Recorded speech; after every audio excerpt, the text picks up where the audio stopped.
Howdy, folks. Greyhawk 404 coming at you again. It is All Hallows Eve, and it is Beer 30. Cheers.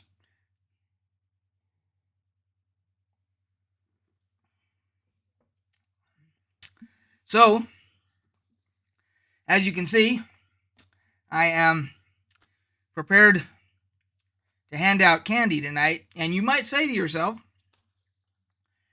but it's only Saturday. Excuse me. Piece of wood from that's wonderful, from the flagon there. Not quite broken in all the way, I guess. But you might say to yourself, well, it's only Saturday. Halloween's tomorrow on Sunday. Haha. But this is Utah, where we live. And in Utah, when Halloween falls on a Sunday, they don't necessarily go trick-or-treating on Sunday. They do it on Saturday if Halloween falls on a Sunday.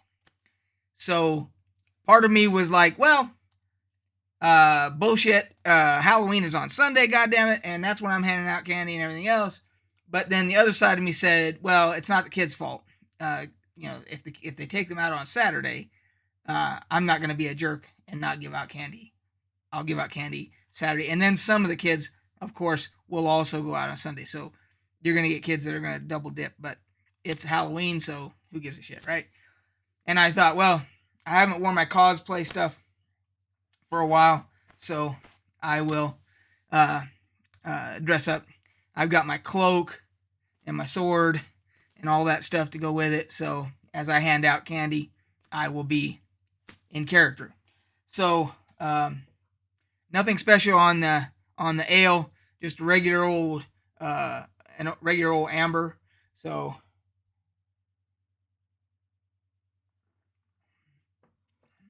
no wood that time. Okay, right on. So on this issue of this episode of Beer 30, I wanted to cover a couple things. We're going to go over my schedule. I've got it written down here. So we're going to go over that because I've been sporadic on doing my lives and I haven't been giving out notice and so forth. So, and I got some feedback regarding that. So here we go. Let's just go over this first. I got a couple other things to talk about after this, but let's do this first. So, starting tomorrow, I'm gonna do a live Sundays, every Sunday at noon Pacific Standard Time. What that will do is, because it's Sunday, those people that work will have a chance to check out the live if they want to, and also the people that are over in Europe, because by my calculations, that should put it at 7 or 8 p.m. for them, so they could still check it out too. So Sunday, live noon Pacific Standard Time. Mondays I will give the campaign update from our D&D game back here. We played last night. That is the latest that I will do it. In the live, I may go over it in the live. I may do a recap during the live as to what happened. And then Tuesdays, we'll do a Beer 30 like this. And I'll do a Q&A. Basically, I'll write down whatever questions from during the previous week. If I got any questions or stuff that people have asked me that I should kind of cover, I'll just go over those questions. I'll have them written down, and I'll just go answer the questions real quick. We'll do a Beer 30. We'll talk about, if I have a special, craft beer, whatever, I'll talk about that. And then whatever gaming topics, as usual, during Beer 30 that I'll go over there. Wednesday, I don't have anything scheduled. But of course, if there's breaking news in the gaming world, that I could always jump on and do a video. Thursday is the other live. We're going to do 2 a week. That one will be at 6 p.m. Pacific Standard Time. So Sunday and Thursdays will be the lives. And then by Monday at the latest, D&D campaign update. Tuesday, Beer 30 Q&A. Friday, no video scheduled because I'm preparing for D&D and playing in the evening. And then Saturday, I have nothing scheduled. So, but of course, then anything breaking would be covered on Saturday. Or if I feel like I just need to jump in, and I mean, I might actually do a campaign update the Saturday right after we played. Like I could do one right now, but I want to kind of go back and look through my notes and everything and prepare. But if it's something where I feel like I'm ready and I want to do one on a Saturday, I can do that. But so basically that, and what I'm going to do is I will put this schedule in the description below, and then every video going forward, it will be in the description. My schedule will be there. So so there's that, because I know a few people have asked about that, especially with the lives and stuff, if I could have it on a schedule so they know when to tune in and all so forth. So that's number one. Number two, it was requested that I talk about the Bobby Kotick, Activision Blizzard CEO, open letter that he sent out to everybody, all of his employees, talking about their roadmap forward to to heal from everything that they've done as a company, as far as not listening to people when they were bringing complaints and not acting on it and doing all. And then he goes through this long thing about how they're going to fix it. And the bottom line is that, having worked in the corporate world for a couple of decades, at least, everything I read there reads exactly as if corporate legal, specifically somebody there that specializes in employment law, is who wrote all that, and said to the board of directors, or the board of directors, and Bobby and everybody else, here's the things you need to do and say to start getting back, in good graces with your employees and your public image, etc., etc. And then all Bobby does is say, okay, type it up, excuse me, and I'll sign my John Hancock on it. That's that. I mean, Bobby Kotick didn't write that. Bobby Kotick doesn't give a shit about anything. His employees, his customers, he doesn't care. Now, you might say, well, he took a massive pay cut because he took the minimum salary, blah, blah, blah, blah, blah. Okay, which is in there. And it looks like he's falling on his sword in an effort to make things better and so forth. But Bobby Kotick, by this point, is such a multimillionaire so many times over that his family can never spend his money after he's long gone. So, yeah, okay, he took the minimum salary, $65,000 a year, whatever it is, going forward, so forth,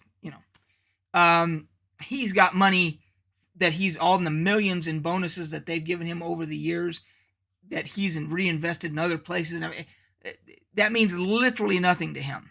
It's a ceremonial gesture that makes it look like to most people that he's falling on his sword. Oh, he's sacrificing everything.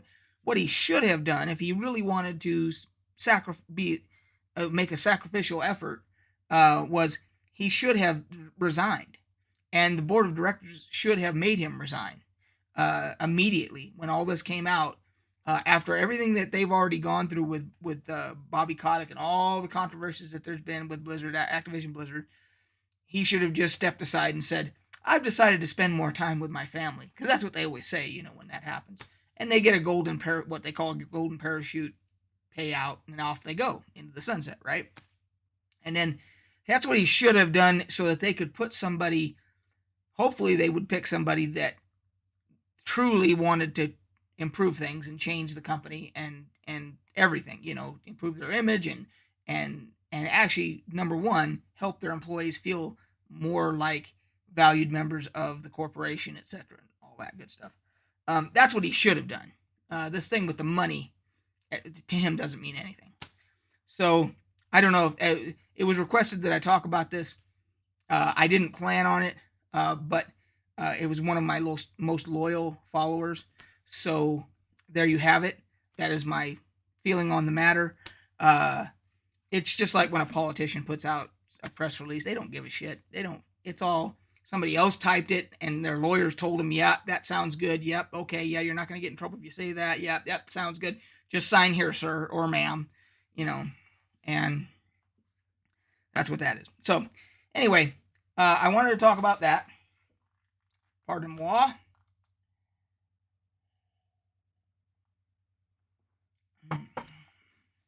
Okay, last thing. I picked up this today. And this is the special edition cover of Fizban's Treasury of Dragons. This is the first cover I've seen in a long time of all their special covers that is truly spectacular. It will not come across on the camera how the light dances across all the different metallic elements in this cover and so forth, as you turn it and all that. And it has that special, whatever that material is that they make these covers out of, that feels really satiny, and so forth. The artwork is just gorgeous. This is the back. There's the back for you.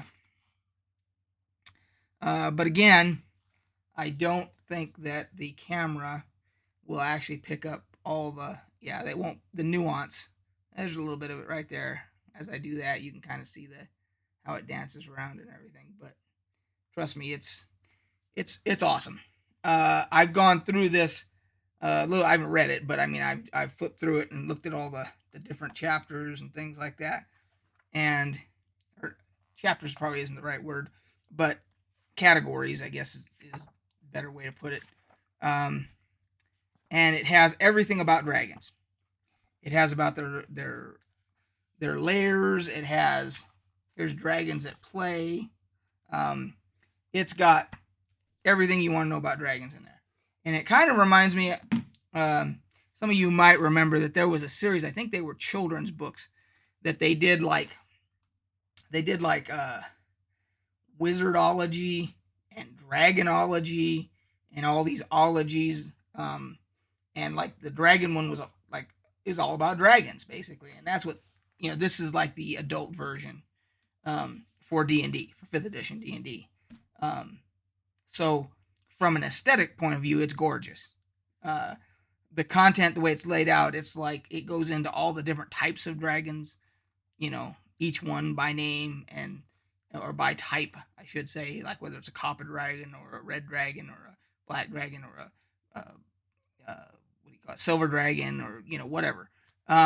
So, and then they have other ones that specialized dragons that have come later. I saw a bunch of them in there. So, whether or not it's worth the money for you, I do this merely as a collector because I don't really play 5th edition anymore. I haven't, and at some point, maybe when my campaign's over here, maybe we'll get back into a 5th edition campaign. Doubtful, because all the DMs pretty much sound like they want to do either first and 2nd edition, and or like the old school role playing system that came out. There's then there's the Beckme system and all those older ones, but you never know. So I started collecting the special covers, and so I've been buying them ever since. So there you go. That's it for this beer 30. Tell me what you think. I will. So my whole costume, sword, cloak, hooded cloak. What am I missing? What else am I forgetting? I think that's it. But the whole thing. By the way, this little guy here, for those of you who don't know, when I originally cosplayed as this, I was Sir Davos from Game of Thrones, and the Onion Knight, and he carried his finger bones in this little pouch around his neck. Excuse me. And because if you remember, on one hand, his fingers had been cut off because he got caught smuggling or whatever, and he carried the bones in a little pouch like this. So this actually does have, I got one of those fake skeletons, and I cut the finger bones off, and I put them inside this little pouch. So this does in fact have finger bones in it. And if it wasn't a pain in the ass to unhook this and get it off and everything, I would actually show them. They're just from a fake skeleton. So, but yeah, if I was like cosplaying at a convention or something, and some uber Game of Thrones nerd was like, "Hey, it's the Onion Knight, Sir Davos."